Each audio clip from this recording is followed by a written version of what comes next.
What's going on, everybody, and welcome back to another Psych Reacts video. Today we are going to be looking inside the mind of Jeffrey Dahmer. First, let's give a little bit of background information on Jeffrey Dahmer in case you haven't heard of him or you don't quite remember what his case was about. Now, he was an American serial killer and sex offender who committed murder and dismemberment of 17 men and boys from 1978 to 1991. He was known as the Milwaukee Cannibal or the Milwaukee Monster. In his later murders, he started to involve necrophilia, cannibalism, and the permanent preservation of body parts.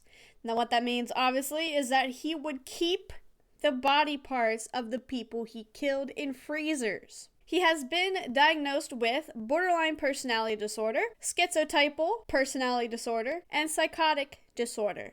Now, borderline personality disorder is basically a long-term pattern of unstable relationships, distorted sense of self, and strong emotional reactions. This can include feelings of emptiness, fear of abandonment, and detachment from reality. Schizotypal personality disorder is characterized by thought disorder, paranoia, and a characteristic form of social anxiety. This includes derealization and unconventional beliefs. This involves feelings of discomfort when forming and maintaining social connections due to feeling like they are harboring negative thoughts and views about them. So now that we have a bit of background on the Jeffrey Dahmer case, let's go ahead and take a look at this interview. This was a Jailhouse Interview. I desensitized myself to it. I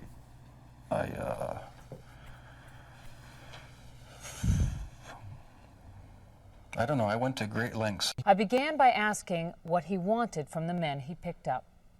I had these obsessive desires and thoughts wanting to control them, to, I don't know how to put it, possess them permanently. And that's why you killed them? Right, right.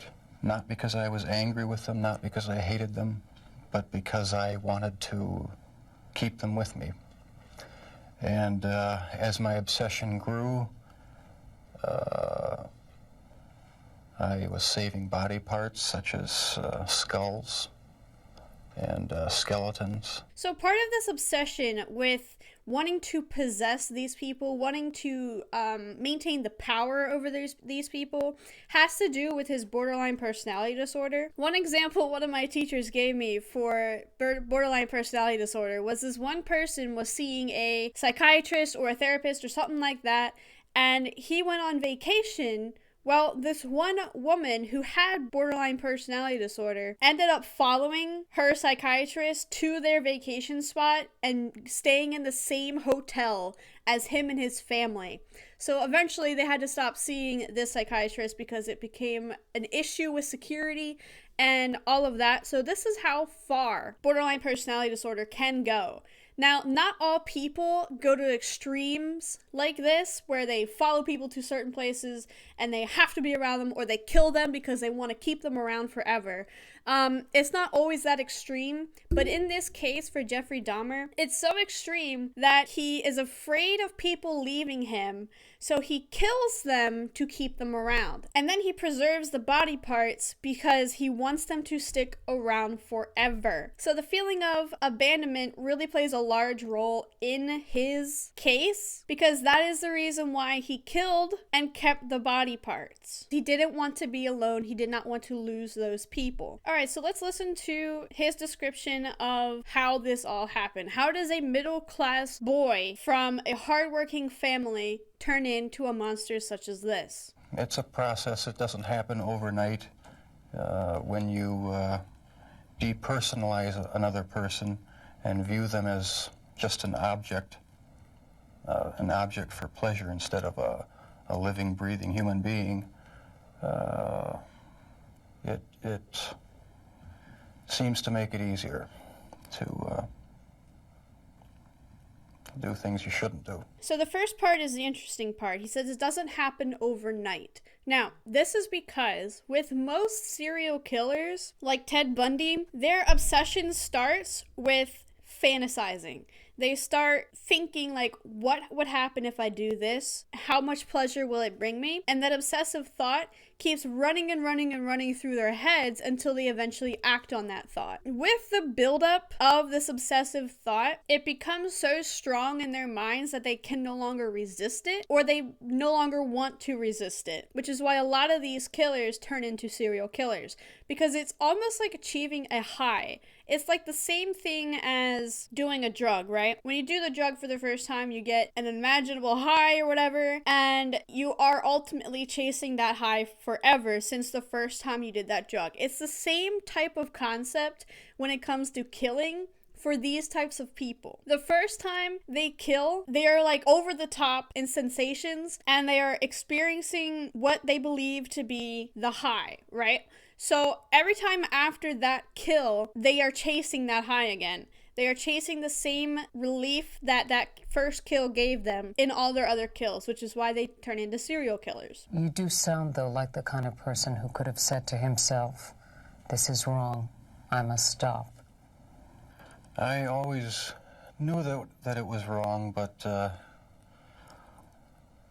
after the first killing was not planned. I was coming back from the shopping mall back in '78.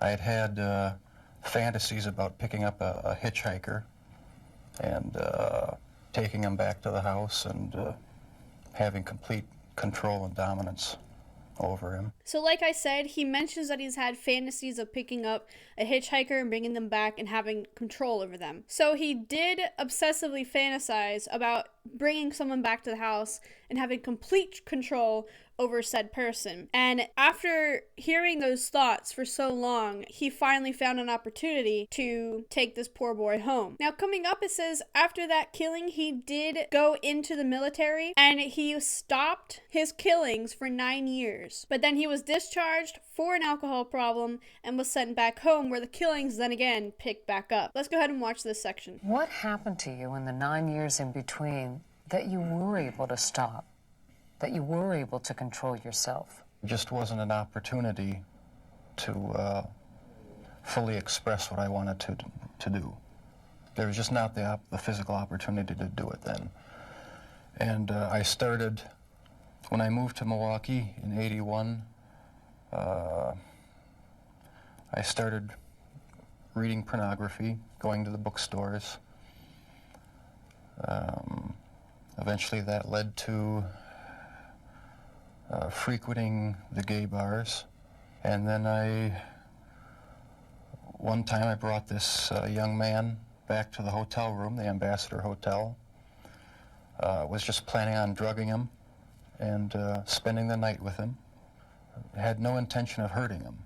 When I woke up in the morning, he had a broken rib here, was heavily bruised. Apparently I had beaten him to death with my fists. And you have no memory of it? I have no memory of it. But that's what started the whole spree all over again. Dahmer says he snuck the corpse of his victim, Stephen Toomey, out of his hotel room in a suitcase.